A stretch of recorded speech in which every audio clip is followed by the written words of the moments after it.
You're now listening to Sound Talent Media. Check out more shows at soundtalentmedia.com.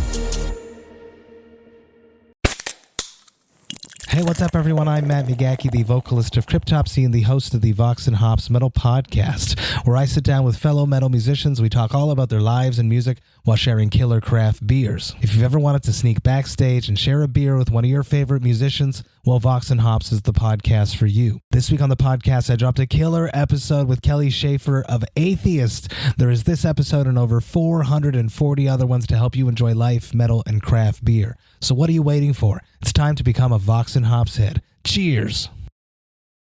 Hello, good people. Welcome back to another episode of the podcast. Thank you so much for hanging out with me. This episode is a really good one. It's so good, in fact, that I forgot that it hadn't already came out.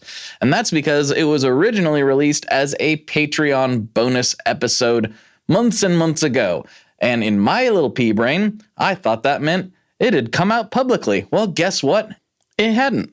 This is a recording that I did with my good buddy Colt Capperune. We were at Gearfest. This is the last piece of content that I made while at Gearfest, although I do have a few more waiting in the wings that will be released later. This is the actual last recording that I made while at Sweetwater's Gearfest this summer.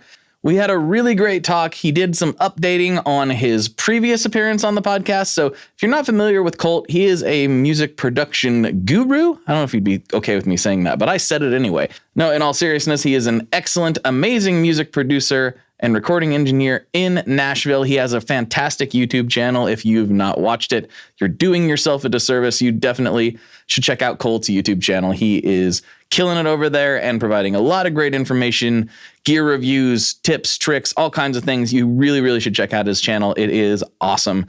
And he is a really cool guy. I love having conversations with Colt, and therefore I think you're going to enjoy this conversation with Colt. And wink, wink, nudge, nudge, the people who are supporting this show over on Patreon have already heard this one. They heard it way back in July when it was first released.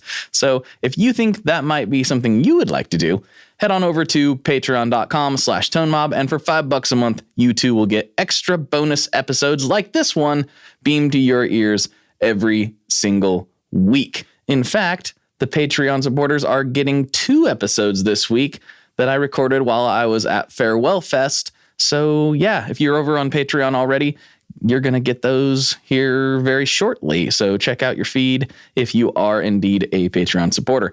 And if not, no worries. You still get this one on the house, and I would appreciate it if you would share this with anybody that you think might need to hear it.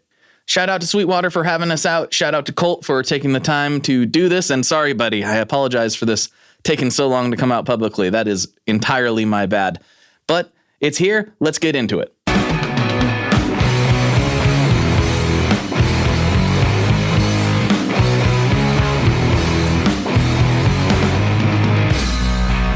Hello, everyone. Welcome back to another episode of the Tone Mob Podcast, the show about guitar stuff occasionally, sometimes. I'm your host, Blake Weiland, and with me today I have returning Mr. Colt Capperune, one of my favorite guests. Oh, thank you. Good morning. Good morning. Is it morning? Where are we? I'm delirious. We are at Sweetwater for Gearfest. I have been carting myself all over this facility because last year I was set up in one of the studios, which was wonderful, but they brought way more creators out this year. Yeah. And so that was not going to be possible. So I've been all over the campus recording, and so here we are.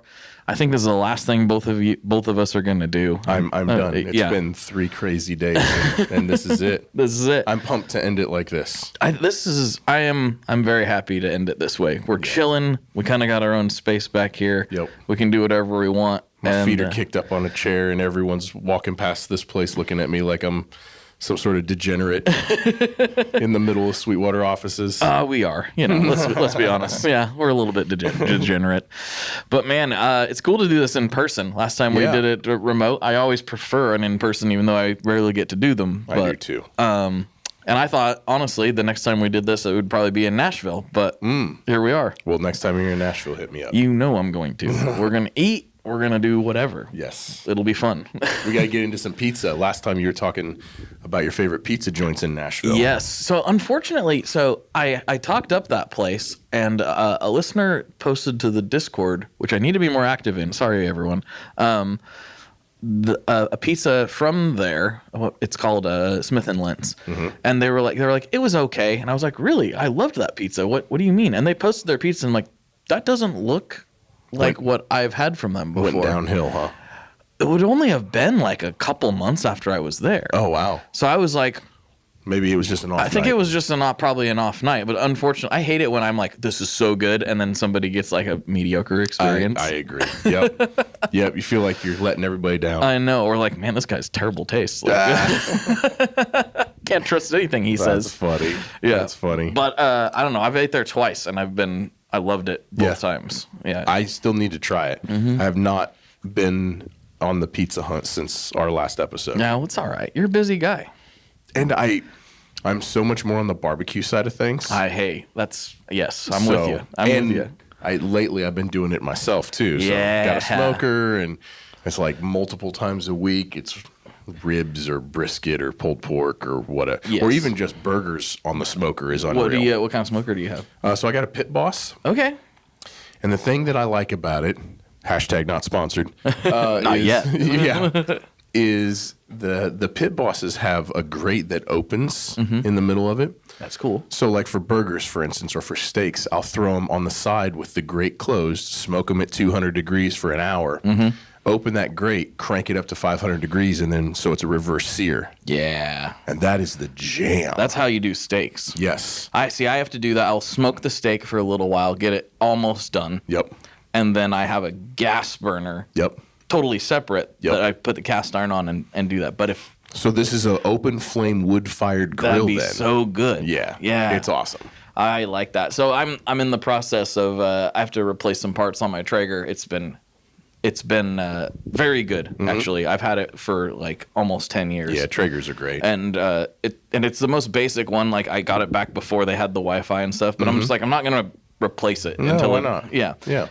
And so I got the parts to fix it. I haven't done it yet, and it's been problematic at my house because we view that thing as like an essential appliance. Yep.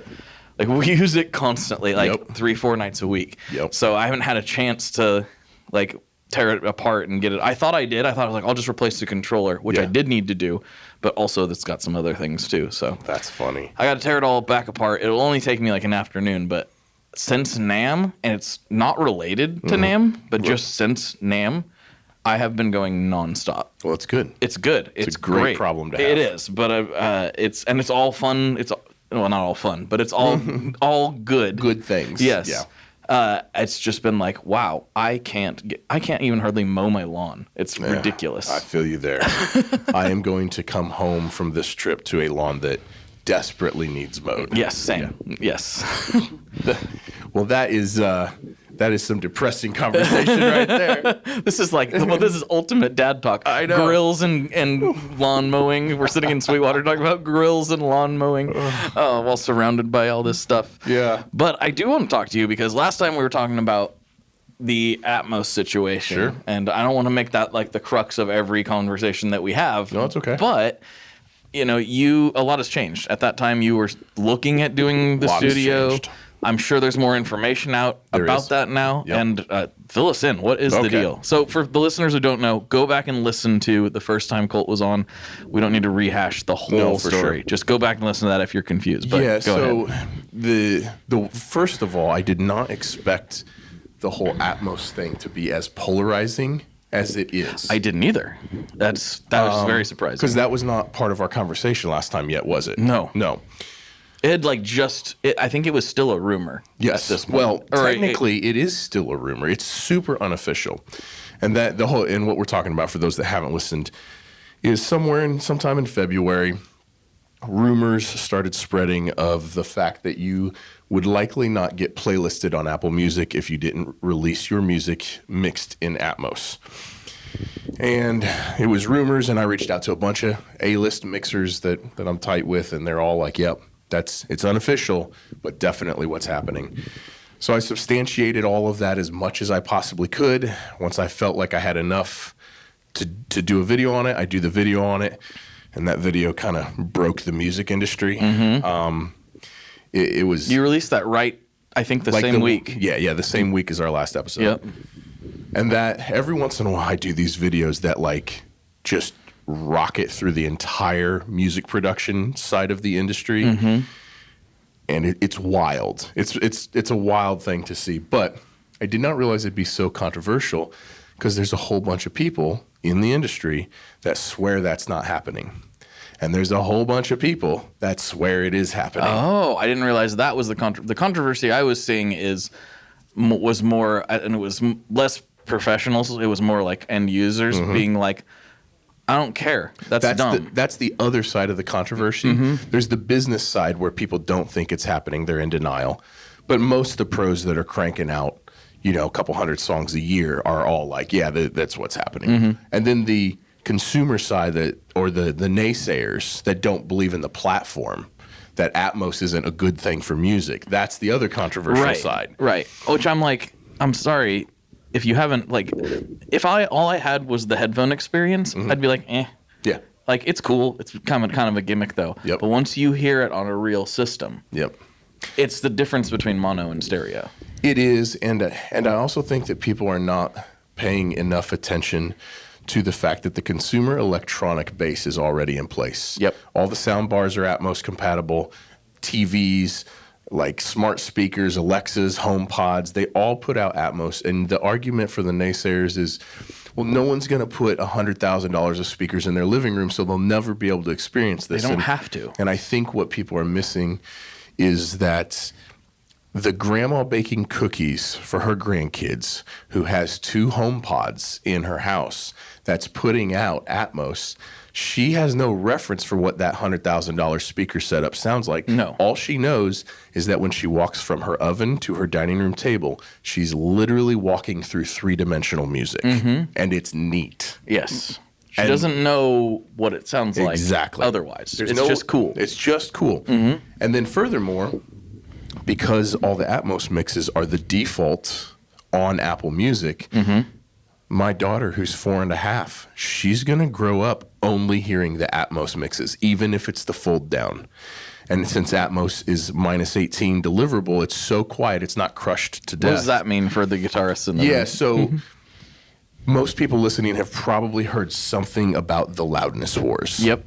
And it's because music has been limited and crushed to death in an effort to make it the loudest thing in the world, because we are hardwired as humans to think that if you play 2 sounds that are identical and one of them is 1 dB louder, it's like a 99% that people will choose the louder one as the better sounding one, even if they're identical.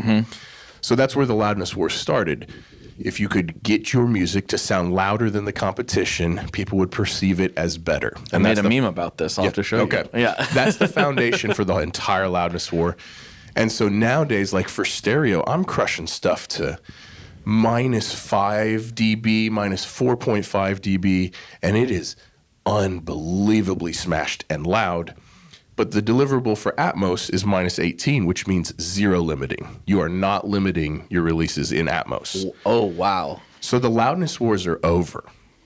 Dynamics are back, and all these people that have been screaming about the loudness wars for 2 decades, you've won. Atmos is your ticket. It's over. The loudness wars are over. But back to the point is, my daughter's going to grow up hearing that as the default. She's going to grow up hearing stuff that's not crushed, that's not loud. She's going to grow up hearing stuff that's full of dynamics, and the crushed stuff is going to sound weird to her. And I think that is a thing that is getting overlooked at the moment, that maybe not in the next 5 years, but this next generation is going to be used to that, and that's going to be the norm for them. Yep. Yeah, I mean, if you look at, we don't really have this because I'm, weird, paranoid American, but like my sister, who's just 5 years younger than me, has I think it's a Google Home, right? I don't have that because I'm like, I got enough connections on me, I'm good. Yep. But the point is they're becoming very normal. That's the standard way people listen to music in their homes now.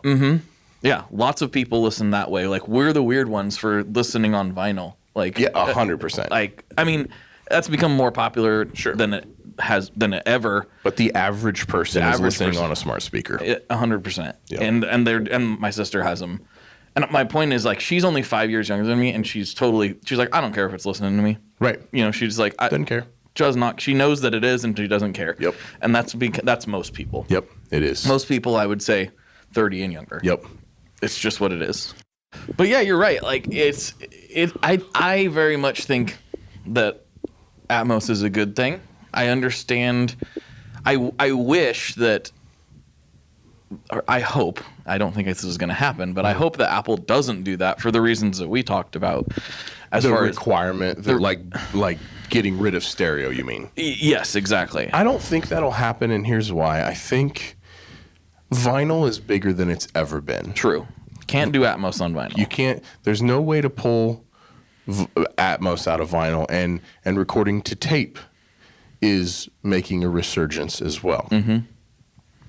And I don't think there is ever going to be an incentive to keep people from using stereo, because then all those Isn't artists, that what the no playlisting thing kind of is, though? It sort of disincentivizes it. It disincentivizes it, but I think the reason for them doing that is because they have invested so many millions or hundreds of millions of dollars into this format, that I think it's their way of trying to ensure that everything that you want to listen to is available in Atmos. They're trying to incentivize people to do Atmos. But I don't think it will ever make financial sense, which is the lens at which you have to look at all of this through. Yep. I don't think it will ever make financial sense for them to ban stereo. Right. Because there are just too many genres, and there are too many means of production that are not conducive to ever be in Atmos. True. That said, nowadays so much has happened. Like Sony just released a pair of earbuds like 3 weeks ago that I haven't heard them, but apparently they are shockingly good at giving you the entire spatial thing. Really? I don't know. There's like a million drivers and a pair of earbuds facing all different directions. Oh, wow. Yeah. So there's a lot happening. And also, I wouldn't recommend someone who's a serious professional mixer only do this in headphones. But if you just need to get it done, you can just do it in headphones. You can't, if you have Logic and you had some Apple AirPod Maxes, that's all you need. Okay. You can physically accomplish it for the sake of just getting it out there and playlisting. Right. Okay. Hi, I'm Vincent, and I'm here to talk about the Mercury X.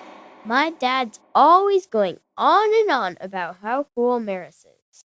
He really went off on one about the Mercury X the other day. He said something about a 4,800 hertz sample rate and 99 preset locations and 33 banks, and something along the lines of the most advanced reverb pedal ever devised by man? That's all true, but I only care about one thing. This pedal sounds sick. So make sure you check out the Mercury X and all the other fine products at maris.us, as well as fine retailers worldwide. All right, Dad, now can I have my Pocky?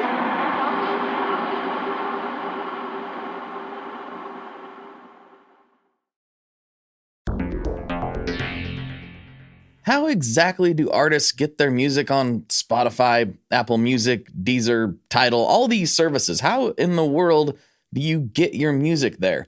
Well, in the past, you had to use something called a record label. But these days, you can use DistroKid. DistroKid is the absolute easiest way to get your music up on streaming services.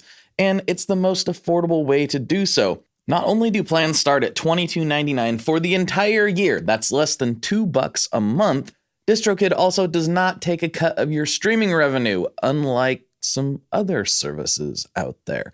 Even better if you sign up by going to tonemob.com/distrokid. That's tonemob.com/distrokid. One more time, that's tonemob.com/distrokid. You'll get 30% off. That's right, 30% off their already extremely reasonable prices. So go to tonemob.com/distrokid and get your music out there. Yeah, we talked about that a little bit last time, and I feel like, and maybe this has changed because things move really fast. I feel It's like been so fast. The consensus was it wasn't quite there. Well, I don't think it's there professionally. Okay. I just think that if Your average bedroom producer could do that. I just think that if it's the difference between releasing music and not releasing music, always default to releasing music however you can get through it. Mm-hmm. I like that. You know what I mean? Mm-hmm. I don't like the gatekeeping stuff, and I know that that's what a lot of people feel like this Atmos thing is at the moment. A lot of the naysayers feel that way about the gatekeeping. Oh, I have to do this now. I have to pay someone to do this. I have to pay for a rig.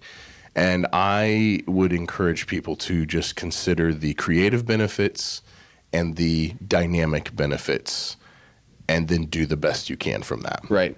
Yeah, because we were talking about it, and there's I don't know if this is going to happen super soon. It's definitely not going to happen super soon, but like I may be redoing and rebuilding a different studio. And I was seriously thinking, like, I don't do this professionally, but I love one of my favorite things, and we talked about this last time, is the ability I can make pretty good sounding stuff in my space. Sure. And release it, and people can listen to it. And they do and have, which is weird to me still, but it's a thing. And I was like, I don't want to not be able to do that. And I also, I want to be able to get it on playlists if that's possible, even though my music is the least playlistable music ever. Yeah. I just wouldn't want to cut the ankles off of anything. But I agree. I was like, but I don't think I can justify an Atmos system for what I do because I'm not a professional producer. I'm not recording bands. I'm not doing any of that stuff. And I don't have any plans to. Right. So I think there's three options for people in that situation, which I think is going to be the vast majority of people is going to be in exactly your shoes. I think I would say I would put myself in. I mean, obviously, I do content and things for a living, so I'm more serious about it than your average person. Sure. But I'm not to your level. Right. So I'm like somewhere above your average enthusiast, but not a pro. I think the options that are the best options right now, and 3 months from now, these will probably not be the best options, but as of right this minute, it's paying someone to mix it in Atmos. Do the stereo mix yourself, print the stems, pay someone to mix it. Mm-hmm. Or get Logic, get some AirPod Maxes, mix it yourself in headphones. Mm-hmm. It's not the full deal, hard to do professionally. If you're doing label gigs, I would really not recommend it. If you're working with artists who like have full-blown careers and make their living on the road, I would not recommend that. But if you're just trying to get music out, do it in headphones on Logic. It's way better than not doing it. Yeah. And then also the earbud headphone technology, I think, is going to explode over the next 2 years. Mm-hmm. And I mean explode. Well, if Sony's already got something that most people seem to be pretty impressed with. Really freaking out about. So that's like, I mean, once one company can do it. Yeah. You know, and I'm sure that, Apple's the biggest company in the world. Right. Single entity. Yeah. Yeah. They're going to make theirs better. Probably. I mean, they'll make it better than what they currently have. Sure. Yeah. And I just think that the market is super primed. Now, they're not going to be cheap. I don't know what these new earbuds from Sony are supposed to cost. For me, if they're $1,000, they're probably going to be a lot more than that. More than that? Okay. I would imagine any of the decent options are in the beginning, because obviously this stuff gets cheaper over time. Mm-hmm. In the beginning, I would see something like this probably being, between $1,000 and $3,000. But you figure, a really solid prosumer set of studio monitors is $3,000. So if you get to mix in headphones, in Atmos, and do a really good job of it and have a really good setup and a really good representation of it for the same price point as a good stereo pair of monitors, that feels like a complete win to me. Yeah. I was trying to find these to get an actual price on them, but I'm not sure that they're even released yet. I just know people were testing them. Okay, I was like, I'm just curious, just so I could say it on the podcast. Yeah, they had that immersive mixing event in Nashville a few weeks ago, and I wasn't able to make it, but everyone was freaking out about those. Okay, so it's not a on the market, or it may not be out officially yet. Yeah. I gotcha. But yeah, these things always get cheaper though, right? Everything. Eventually. Everything's real expensive. Anything that's on the cutting edge of technology is real expensive. Yep. I was just talking about this with some of the other guys.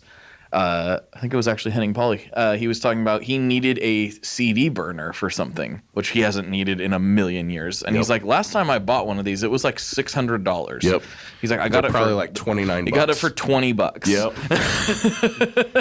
and like to think about like back in the day when I bought my first CD burner as a music producer, because we had to have them. That's how we delivered masters. Yeah, exactly. I think I paid $1,000 or $1,200 for my first CD and you probably burner. had to like leave the room while it was running so it didn't error out. Like yeah, it took absolutely forever, and yes, many CDs were wasted, and like it was awful. But yeah, and now $20 for a CD burner, that's crazy. Right. It's funny that I was like, were you even able to buy one? Right. Like, and he's like, yeah, for $20, and it worked great. Plugged into my USB-C, boom, done. I was like, that's awesome. Wild. So like these things will get more affordable. And what I wonder is if Atmos certification for an actual studio will get a little more accessible as more and more people start doing it, or more streamlined at least. Yeah. So they've changed the Atmos certification already a little bit since the last time we talked. Which hasn't been that long. 6 months or so, yeah. My room, so I start construction on my room like next week. Next week or the week after, I'm tearing my room apart to start the install finally. It has taken forever to get all the gear because everything is on back order. Because everybody's trying to do it. Because everyone's putting Atmos rigs in. And the like supply chain demand, instead of a company like Focal selling stereo pairs of speakers, now they sell 15 at a time. And so It's like the demand is like so much exponentially higher that a lot of these companies, in addition to everyone trying to switch to it right now, I've been waiting a long time for some of the gear. That's a big difference. Yeah. And so I have just about everything. The final piece should be here in a couple weeks. And the construction is going to take probably 3 or 4 weeks just for the construction side of it alone. And then obviously DOLBY will certify my room as soon as that's all done. And I'm sure there's specific things that you have to do during the construction too. There are. Yeah. What kind of things? The main requirements is they have to meet a certain SPL, a certain amount of volume at the listening position from each monitor. Okay. And so that the size of your space and how far away the speakers are from the listening position kind of dictate how big and powerful and loud of monitors you need in order to meet DOLBY spec. So the bigger your room and the further away the speakers, the bigger the speakers have to be in order to stay within spec. Got it. That's the biggest thing. And then also speaker location is super, like Josh from Focal and Gavin Haverstick. We have an email chain going back and forth. God bless those guys. They've been going back and forth on like where exactly my speakers need to be, and we're talking like down to the centimeter for every single speaker, angles, position, and everything. And they've got it all worked out. And like I would have been clueless. Like it's so technical, and so that's one of the things that I hope to do on this YouTube series that I'm going to do on this is hopefully peel back the curtain on some of that, because I wouldn't have been able to do this without them. And I hope that I can position this in a way, this whole series in a way, where people who don't have those resources or don't have the financial ability to do this can watch the videos and be able to do it themselves. Right. That's the goal. Yeah, that would be really helpful for a lot of people. I mean, because I've talked to Gavin a little bit, and I've actually recorded in studios that he's designed, and that guy is as legit as it gets. Like, His studios are so awesome. They're so killer. Yeah, so he's redesigning my room. It's basically a super heavy modification. We're not literally starting over, but it's heavily modified with soffits and additional ceiling clouds and modifying the existing ceiling cloud, and like the back wall is going to be like 10 times deeper than it is now with diffusion built into it, and it's a whole thing. But it's basically like there's some low end issues in my room that are tolerable, but once Atmos goes in, that's like the nail in the coffin. It's never going to get fixed because I'm not tearing Atmos back out to fix the problem. No.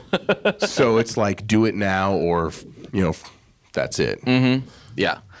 Yeah. Well, I think you've pretty much sold me. I'm not going to do it. Well, and I think generally speaking, look, I want everyone to do whatever they're passionate about, and I hope that people don't have. I want people to have the least amount of financial barriers to do what they want to do possible.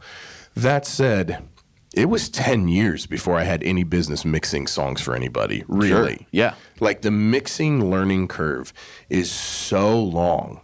And it's shorter for some people and longer for others, But like it takes so many years to be a competent mix engineer that unless you plan on, and this is my opinion, unless you plan on that being your career and you're trying to release serious music and have a career in music as a performer, I think you should hire somebody to mix. Yeah.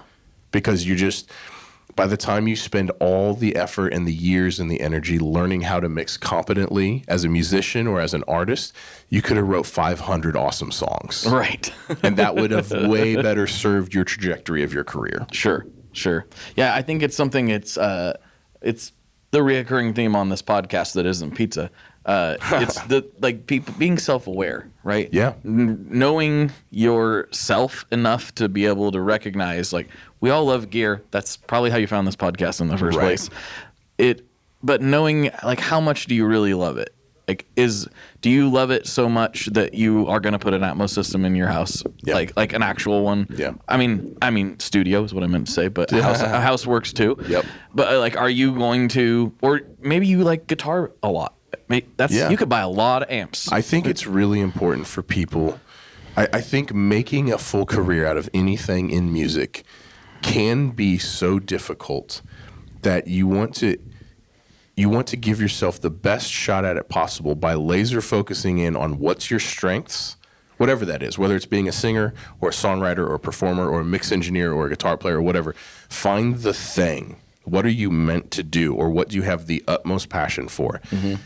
And go all in on that, 110% on that, and surround yourself with, if let's say it's a guitar player, this is a guitar podcast-ish, right? Yeah, sort of. So if your passion is being a guitar player and you're all in on that, 110% on that, that's awesome.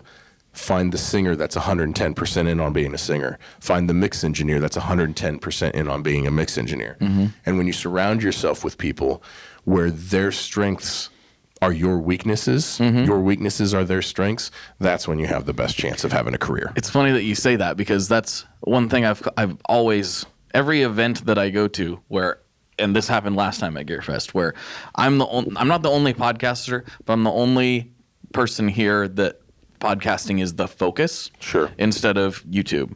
And I'm like, I really need to do more YouTube. I really need to. I know what to do. I know I should do it. I have the stuff to do it. Sure. I should do it. But then I hear these guys talk too, and they're like, a lot of them are like, yeah, I've done interviews. I hate doing interviews. Yeah. And I'm like, I love doing interviews. Interviews is a whole different beast. I love doing interviews. And they're just like, I just don't like doing them. I'm not good at it. I'm like, oh, that's my favorite thing. And then so it's like, oh, wait a minute. You all love making videos. I actually don't love making videos. Right. Not those kinds of videos anyway. Right. Like, I like making weird indie music videos that no one's ever going to watch because they're really messed up. Sure. But that's what I do, like doing those. Yeah. But that's not, it's not my main thing. I like having these conversations. Yeah. I like sitting down and doing this.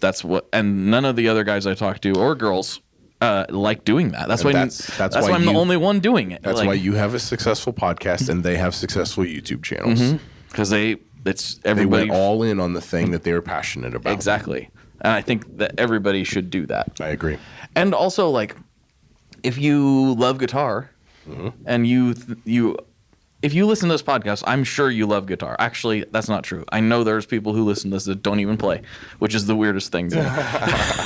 But if you love guitar, how much do you love guitar? Like, do you love it as much as I love guitar and love talking to people where I had to make a career in it? Or are you cool with it being a thing that you do as a hobby? Neither one is wrong. No, there's no right or wrong with any of this. I'm personally not capable of living life not producing and mixing music. Yeah.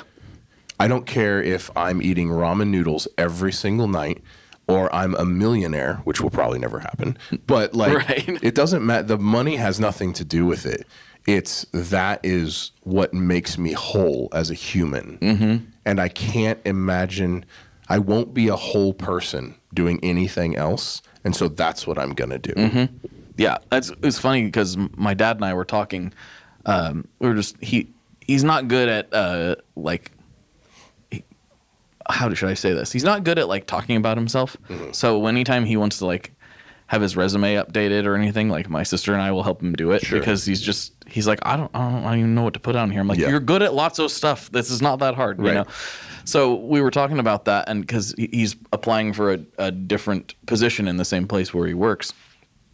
And I was talking about my old jobs, and I was like, yeah, it probably would have been good to stay doing X, Y, and Z. And he's like, yeah, ultimately it didn't matter though, did it? I was like, no, you're right. He's like, you would have ended up doing this regardless. Yep. He's like, I didn't know it was a possible. He's like, he didn't know it wasn't growing up. Sure. He's like, I didn't know it was a possible thing, or I would have pushed. Podcasts didn't exist 20 years ago. Right, they didn't. They didn't exist when I graduated high school. Right. I mean, they did, but nobody was. How long ago you graduate? 2005. Yeah.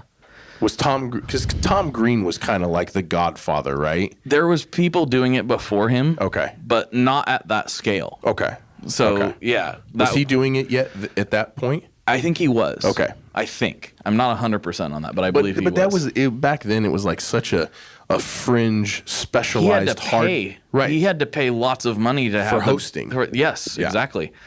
Now that's not a thing. No, not at all. So anyway, he was just like, if I had known that this was possible, then I would have pushed you to try to do something like this, because obviously you like to talk and obviously you love music. You know what's funny is my grandpa, before he passed, I had obviously been doing music my whole life. I did my first record 21 years ago, and I had multiple studios back in Illinois where I'm from. Yeah, one of which was a big studio right downtown, big commercial facility. I took a huge chance and took out big loans and built the place and did the whole thing. And my grandpa never understood how I even made money doing that. Right. And then when I moved to Nashville, it puzzled him even more. He's like, you don't know anyone and you just record people. How do you pay your bills? Right. It was so far removed from him I got into music because of him. He was an incredible pianist, played 30 instruments. Wow. I am literally into music because of him. But the idea of making a career recording people was so far removed from what he thought was possible. He couldn't even. But he knew people did it because he was a musician. He knew. Yeah, he never went to the studio or anything. Played in church and that kind of stuff. Right, but he knew that people got recorded. You would think. Yeah. You would think. Elvis was around when he was a young man. That's what I'm saying. Yeah, that's what I'm saying. He's heard recorded music. He heard recorded music, yeah. I think it was more he just assumed you probably had to go work for somebody, work for a record label. The idea that you could just... That you could do it independently. That you could do it independently was just totally lost on him. Makes sense. Yeah. And so... Because you couldn't back in the day. So I guess that makes sense. Impossible. Yeah. You didn't have and not till very recently in the grand scheme of music history, could you just go buy some equipment and start charging people to record. Right. You had to invest crazy money. Crazy money. Vinyl presses. Yes. Crazy money to do it. And so, it definitely is interesting watching that shift through the generations. Yeah. Now a lot of kids are coming out of school, and this is people. I know people have been saying this forever, but it's now, I think, commonly known. Kids are coming out of high school going I want to be a YouTuber. 100%. And it's actually a thing that you can do. It's actually a thing you can do. It's a real career. It is. And it's a career that people actually, not everyone, but widely, people actually take seriously now. Finally. Yeah. It took a long time, right? Finally, yes. Yeah. And it took a while. I mean, I still get, though. I still get people when they ask me what I do and I tell them. Yeah. That are confused. Yes. They're like, people, how do you make money at that? I'm like, it's very difficult. It's usually people on flights. Yes. You sit next to someone, they're like, what do you do? And I'm like, I'm music producer. And they're like, oh, wow. And I'm like, I also do YouTube. And they're like, you do what? Mm-hmm. Like for work? And I'm like, yep. Yep. Mm-hmm. Yep. I actually will like change what I say based on like how the vibe I'm getting. Totally. Because I just don't want to talk down to anybody. Sometimes and I don't I'm a fork truck driver. I work at the canning plant. I drive Uber. I don't usually say that, but no, I don't either. I will say, like, if I think that they're really not going to understand, right, I'll be like, I'm a partner in a guitar string company. Yeah, for sure. Because that's like, oh yeah. Yeah. And they're even shocked at that though. Well, sometimes. that's a rare thing. That's a weird thing. Yeah. So I will, but at least they're like, I've seen guitar strings before. I know that guitars have strings, and someone must have to make them. Yeah, exactly. Yeah. So they're all like, oh, that's interesting. I never thought about that, is usually the response. But in all transparency, that's about a quarter of my actual income. Sure. So. And that's the other thing that's crazy is nowadays the amount of times, the amount of ways to make a living at something you're passionate about. My daughter goes to daycare. And they have gymnastics in the daycare, right? And it's this local lady who owns all these mats and was like a gymnast. Mm-hmm. And it's like, whatever it is, like $40 a month per kid for her to come into the daycare. And like they give, and I did some rough math based on how many kids I think are in that class. Mm-hmm. She's probably pulling down $6 or $7 grand a month doing little somersaults with toddlers. That's awesome. In a daycare. Yeah. And I'm like, who would have ever thought that you could buy some mats? Now, she probably has a big background in it. I'm not trying to diminish her at all. Yeah. But like, who would have ever thought that you could make real money teaching gymnastics to 4-year-olds? Right. Yeah. We are brought to you today by Sweetwater, specifically the Gear Exchange. You may have heard about this. This is a place where you can go to buy and sell your used gear. Maybe you got a pedal over there that's just kind of collecting dust. Maybe there's something you've been eyeing from the Sweetwater catalog. Well, right now is a great time to turn that unused gear into something you're actually going to use. Even better, if you sell on the Gear Exchange, you can keep 100% of the sale as long as you choose a Sweetwater gift card as your payout method. That is not too shabby because, let's be honest, most of this buying and selling we do is just to fund new gear purchases, and that is a great way to reach a wide variety of customers and keep 100% in your pocket, or rather on your pedal board.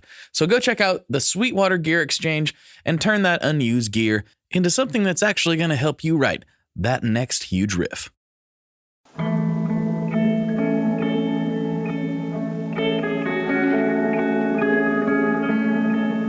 Hello there.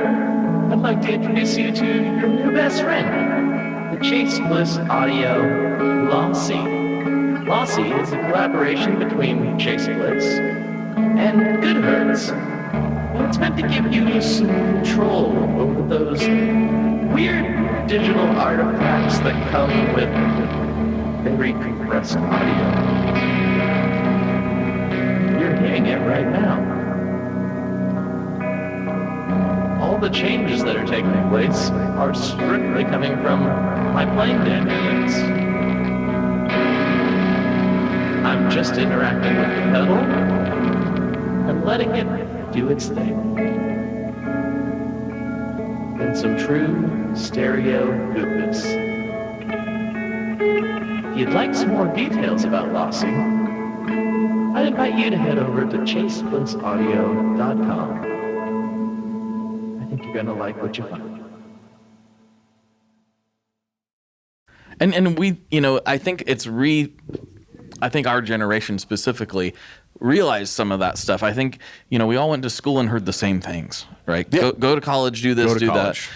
And that's fine if that's the path that you took and Sure. that's the path that you wanted to take, that's just fine. And there's a lot of careers still where it's necessary. Absolutely. My wife's a nurse. You're not going to independent your way to being a nurse. No, You I gotta go to don't school. want the independent nurse. Right. Or engineers. I don't want the people designing the airbags in my car to wing it. No. That no. needs to be an educated individual. Yeah, don't do what I did if that's your job. Right, like right. that's not going to work. Right. There's lots of areas where that still applies. But I think our generation largely has been like, wait a minute. There's other There's ways no to do stability. this. No. Like I've told this story before. When I worked at Caterpillar as a mechanic, the only reason I kept my job is because the boss just happened to like me a little better. Yep. Because the other guy was kind of hard to work with. You know what's funny is Caterpillar, their headquarters is in Peoria, where I'm from. Yes, I'm And aware. that like growing up, like when I was 10, everyone was like, you graduate high school, you either go to college or you get a job at Caterpillar. Yep. That's the two paths. And if you do either one of those, you've got it made. Yep. And then Caterpillar turned into this thing that was like zero stability, firing people out of nowhere. You likely won't last long enough to retire from there. And it's crazy that that's the situation now. It just, I mean, I was working there during the 2008 financial crisis. Yep. So it was like, I realized, I didn't quite grasp it then, but I realized as I got older, I'm like, oh no, it's always just up to some person. Exactly. Some person just like you that's like, you know what? These numbers on this sheet aren't making sense. I have to make them make sense. I have to make them make sense. And I like this guy better than the other guy. And you may not be the one that's liked better. Like, I got lucky. Right. He could have just as easily picked me. 100%. And said, like, see ya. Yep. So, like, I think stability, and maybe it's just because, we didn't grow up with jobs that had pensions and stuff. I mean, I got lucky enough to have one for a few years, but it wasn't very long. Yeah. And it's just one of those things that just didn't really exist for us. So we're like, well, if I'm just going to be up to some guy, why won't it just be up to this guy, me? You know, like, how about I try to make the decisions Also, instead? I'm hardwired to be an entrepreneur anyway. If this music thing ever falls apart from me, I'm going to buy a pressure washer or I'm going to, you know what I mean? Like, I will always work for myself and only because I have a hard time putting everything I have into someone else's dream. Yeah. I can put 110% into my dream, but I can't convince myself to put more than 50% of myself into your dream. Right. And I mean, and that's different when it comes to music, obviously, but like if you own a pressure washing company and I run a pressure washer for you, I don't care about that at all. Not at all. Not even a little bit. Like, I care enough to show up and get paid. Yeah, and like not shoot anyone with the pressure washer. Right. Exactly. That's about it. Yeah. But if I own the pressure washer and I'm drumming up the business, I really care about that. It's the thing that I didn't realize about myself, and that's why I'm constantly harping on self-awareness, because I didn't have some of it. I thought I did. Well, I didn't have. It comes with age. That's true. But I think if I had heard some of this stuff that I've said and you've said to, like, if it's something that would have met my ears a little sooner, I probably would have switched a little bit faster. Yeah. Not that it really matters. You get to where you're going based upon what you did regardless. Yep. So, and I did gain a lot of value out of things I didn't really want to do. Absolutely. I've had quite a few jobs that were brutal. I wish I had realized, like, I was going against my own wiring for a long time. Yeah. I was like, no, this is what I do. Yeah. And I'm like, why am I miserable all the time? Because I'm going against my wiring. Yeah. Like, I will work 120 hours a week for happily. For myself. Yep.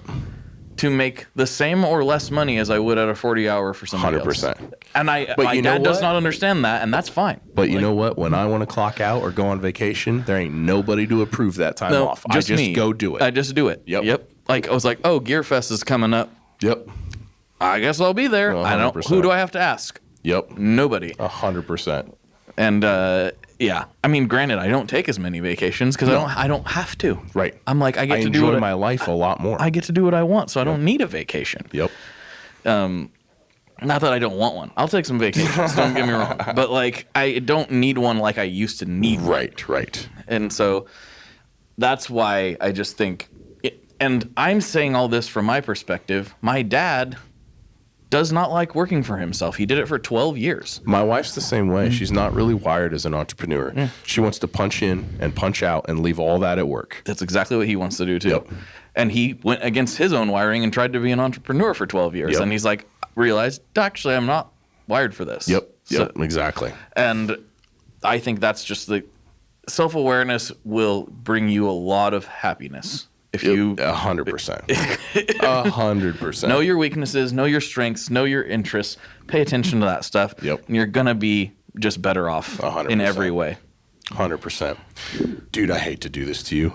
No, I was going to say that's a perfect time to wrap it up. Oh, well, look at that. Yeah. We got about 40-ish Oh, minutes. that's perfect. Yeah, we're good. Killer. Yeah. I have a bladder the size of a small bat, especially after this. We've been working hard, man. We have. Let's wrap this thing up. Dude, thank you. Absolutely. Everybody go subscribe to Colt's channel. It'll be in the show notes. Do you have anything else you want to tell anybody?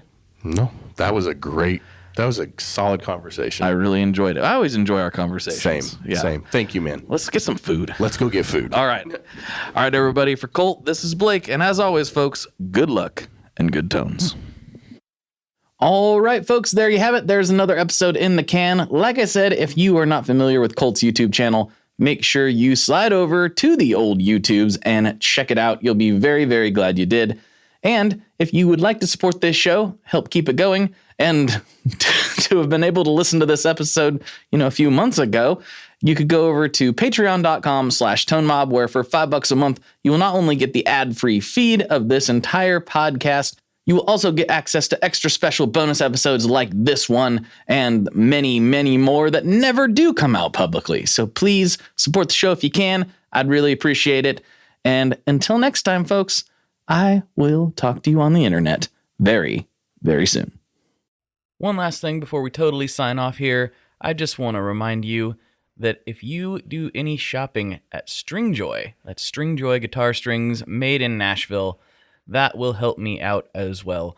As I've said for years, I'm heavily involved in that company, and I really do think they're making the best products on the market.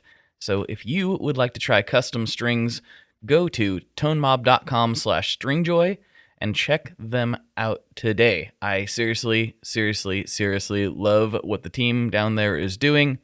I help them out with all kinds of things, and by you supporting them, you are also supporting me as well. And hey, you need some strings, so why not get some custom strings just for your guitar and playing style? Again, the link for that is tonemob.com/stringjoy, and that will take you right to their website, and you can do all your shopping through there, and that will help everyone involved out. So thank you very much. Talk to you next time. We are brought to you by the wonderful folks at Gun Street Wiring Shop. Yes, Gun Street Wiring Shop. I've talked about them before. I used to say based out of Bend, Oregon, but guess what? Sean moved to my neck of the woods. Sean's in Portland. Sean is awesome and has helped me with a bunch of stuff lately. And if you have wiring needs for your guitar, he can help you too.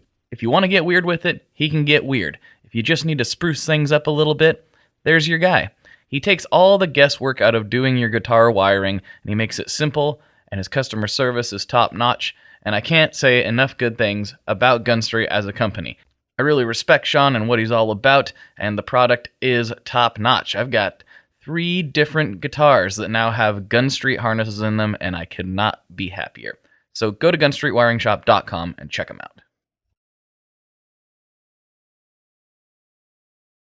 Hey, this is Dewey Halpus, host of Peer Pleasure on the Sound Talent Media Podcast Network. Join me each week as I explore another long-form conversation with one of your favorite musicians, actors, comedians, or creatives. From Chino Moreno of the Deftones, John Gorley of Portugal the Man, to Fat Mike from NoFX and Ian MacKaye from Fugazi and Minor Threat, we go all over the map. From Fall Out Boy to Slayer, Peer Pleasure has it all. Check us out now on Sound Talent Media. What's up, everyone? This is Jay Reason, and I want to let you all know that Diablo Zen Podcast is now part of the Sound Talent Media family. Listen in as me and the one and only Danny Diablo, a.k.a. Lord Ezak, interview artists from the hardcore, punk, metal, hip-hop scenes and beyond. We have conversations with guests like actor Peter Green, DJ Muggs from Cypress Hill, LA street photographer Estevan Oriol, Jimmy G from New York City's legendary Murphy's Law, and pro wrestler Vampiro, to name a few. If you're a fan of good discussions and lots of laughs, tune in and join the fun.